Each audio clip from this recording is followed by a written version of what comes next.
Minisita Balamu alangiridde nti ebulayo just nnaku bunaku okutegeera ebyavudde mu ndagabutonde ey'omugenzi Prince Job Paul Kafeero. Kati DNA results muganda wange essaawa yonna zisomwa naye gwe omanyi obunkenke obulyawo, obunkenke bw'amaanyi. Ennaku ezo nalaba Swazi yakondakitinga DNA eyasooka nga yeegaana agamba nze Kafeero si taata wange, takyali taata wange, sikyali mwana wa Kafeero, nga kirabika asuubira okuba nti muganda wange essaawa yonna biyinza okubeera ebizibu ennyo. Kubanga jjukira nti Omulangira Ndawusi yatugamba nti ye amanyi abaana ba Kafeero era oyo Swazi bu mama wa Buladina yamuzaala, naye ate nze njagala nnyo Buladina abeere nga mwana wa Kafeero. Kale Swazi ye yamanyi olw'ensonga nti yalaga omululu mungi nnyo, naye kigambibwa okuba nti Swazi ono ate era nti yali apalapalanya bwe yakuŋŋaanya obukadde obuwera nga bunambu, yagenda ne yeekwatakwata mbu baamusanga ali eyo akukutakukuta mu Government Analytical Laboratory eyo oba eri Wandegeye eri munnange ng'agezaako mbu okugulirira babikyusekyuse naye muganda wange kaakati enjege eno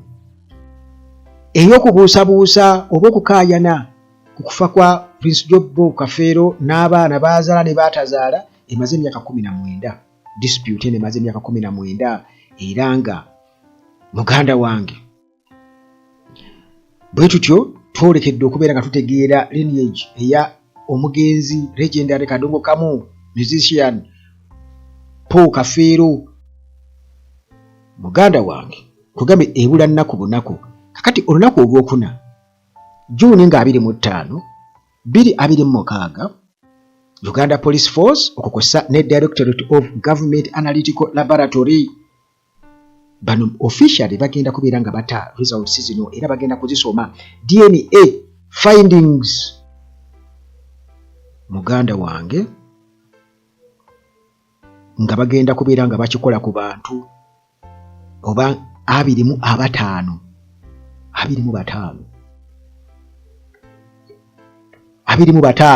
abaliwo. Jjukira baali 38 mbu baali 38 is it baali 35 oba bagamba nti 15 badduka 25 gattako 40 badduka baatuuka wali bamama babiri babakubira obusimu nti togeza mwana wange jangu nkulage taata wo mwana wange jangu nkulage tiwuli bandi wano nfunyemu akafaananyi nga bamugamba wuli Uganda atalaaji maama Shuraimu abaali awo nga baleese ate obwo obwana buba bufaanana bataata baabo bannange. Naye Grenade official yagamba mbu yabitandika ng'ebyokusaaga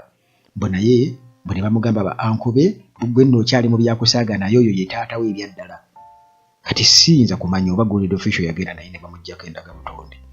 Naye okay tunayongera okubeera nga tubimanyi naye waliwo ku baana oba omu ku baana ba Kafeero eyali ayogera naye nga mutuufu yafaana Grenade official. Kati bwe kiba nga kituufu nga ye taata we nakyo tulikitegeera kuba DNA bayinza okuddamu ne bagikola kubanga abaana bagamba bo tebakayanira nnyo bintu abamu kuba abamu balina ssente naye baagala kugamba bajjewo kiri ekyokubeera nti nno bano Baswazi bacyangacyanga ebintu. Abamu baali baana bato nga bali mu myaka 4 nga bato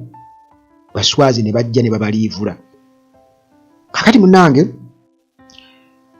okulangirira kuno kwakoleddwa ku Lwokuna ennaku z'omwezi 18 June 2025 era Minister of State for Local Government Balamu Baruhagara Atenyi era nga ono abadde ensonga zino yazigoberera nga yazirinnya akagere era nga muganda wange in long standing family impasse twolekedde okubeera nga bonnange naye tugijja mu ddiiro era Official reading will take place at 11 a.m. exactly. Tabagenda kusukamu. Jukira nti mbamu abali ku bunkenke abambe bagamba bakisinga agize bazisomye ku mukaaga oba ku 8 5 essaawa 5 nkugambye essaawa 5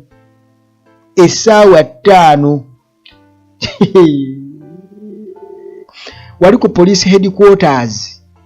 ennaku z'omwezi nga 25 June 2026 ekigenda okubaawo munnange okusinziira ku Balamu atugamba nti scientific exercise eno egenda kuba ekwasaganyizibwa jointly bagenda kuba abawerako abakugu abawerako era nga Police Forensic Laboratory 1 ng'ekulemberwamu Assistant Commissioner of Police Andrew K. Mubiru okukosa ne DGAL team era ng'enegenda kuba ekulemberwamu omukulu Kefa Kachwana Katewu muganda wange abantu nga era anaateekawo obunkenke erinnya liba nga tolina nalimu lye wali owuliddeko kakati munnange gabe kugambye nti Directorate of Government Analytical Laboratory officially bwe bati bagenda kuba munnange ttiimu yaabwe nayo kweri nkugambye nga ekulemberwamu omukulu wuliriza Mr. Kefa Kachwana Katewu bw'oba ali owuliddeko n'erimu okuwa ssente Kefa ne Kefa twali Kefa ndimanyi Kefa ne Kachwana Katewu ago sigawulirangako naye Kefa ddyo Kefa oba olimanyi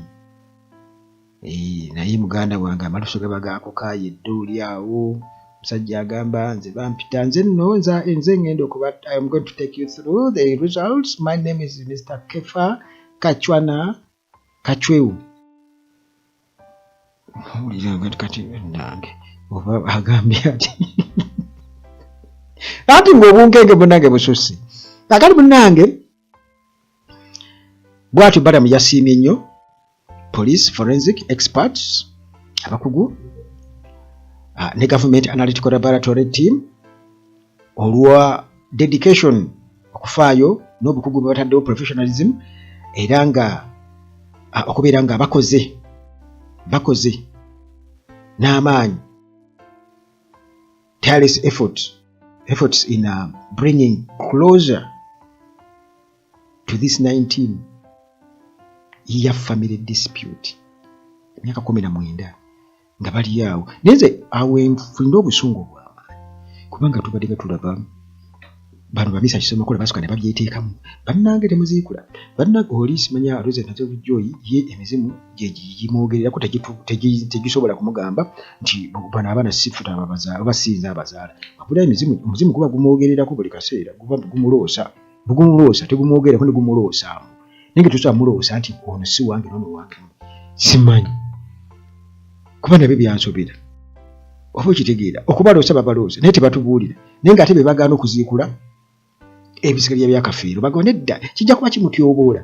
ate ne bakkiriza okutunda emaali y'omugenzi ne bakkiriza swazi n'ovaluminga banne kintu ekibi ennyo kakati munnange Balamu ye bw'atyo bwe yeebaza era eno gitwale nga high stake event egenda kubeerawo muganda wange era nga abannamawulire tetujja kubulawo tujja kubaawo definitely tewali kibuuzaawo abaana mutima bamaama baabwe mujja tubulya gye mwabazaala clan leaders abakulembeze b'ekika balina okubeera nga ate bakola emikolo initiation ndowoozo bakiyita initiation mu kiko kuyingiza abapya wagenda kubeerawo muganda wange ne ba anko baabwe bakojja baabwe okuva saidi y'abamaama baabwe okugumyagumya bamaama nga singa toza tuzijja nga oba kitegeera kakati tugenda kuba ba close friends balina okubaayo ab'omugenzi close friends ba research ndoza bagina kubaayo ba oyo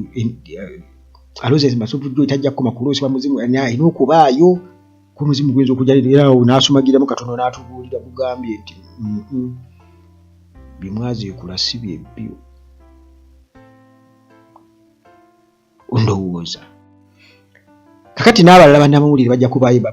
bangi nnyo bapalapasi bani ba Frank Ntambi ba onani Kasuku n'abalala bajja kubaayo bangi nnyo nga tuziza tuzikola ki kati munange Kafeero kinnuma nnyo omusajja lyrics enzibye nnyo mu nnyimba ze akayimba akasinga okunyumira Buladi nandi bakooya naye okuva le nawulira Buladi nange ayogera kati nekankwasa nnyo ennaku bambi okitegeera ekivula banjagala nnyo Buladi noono abe mwana wa Kafeero sijja balimba kale yafa 2007 era n'aleka muganda gwange legacy ey'amaanyi omukululo gw'amaanyi mu kuyimba era nga newankubadde ng'ate ennyimba ze zibadde zigezaako kubeera nga zibeera overshadowed ne bitter wrangles okusinza ku by'obugagga bye era n'abaana nti bano yabazaala kuba taata bwe yasooka okukyankalanya sibamutani nanganga simanya wamanya kyabo naye mbu yasooka okukyankalanya ebintu yasooka naye mbu yali yamwegana mbu musajja yakuzaala munyarwanda Kafeero n'akola ekika eki kye n'akola ebijja ebibye kakati munnange tulinze nze nninze naye bagamba nti swazi singa kizuuka nti si mwana wa Kafeero ne bwaba mwana wa Kafeero nti ebimu ku byali nange emmotoka n'ebirala bijja kutundibwa kubanga nti yawuutanya nnyo yawuutanya kakati awo mbu okupalapalanya kwe tekugenda mumutaasa ate bwe kizuuka nti si mwana wa Kafeero oba tumuteeke ku kalabba tetumanyi ate emisaayi egyo emyebolereza ebiseera ebisinga obungi gikyankalanya gubeera awo oyinza okusanga oli ayagala kukwata bannyina gati lwaki bannyina bagenda omukebera nga si mwana waawo wabawo ekimugoberera abo beerimbira mu maali muganda wange kakati munnange bwe tutyo bwe tulabise emboozi yaffe eno naye nkugambye nti ennaku z'omwezi 25 temwerabira 25 mulina okubeera alert lugenda kubeera lwakuna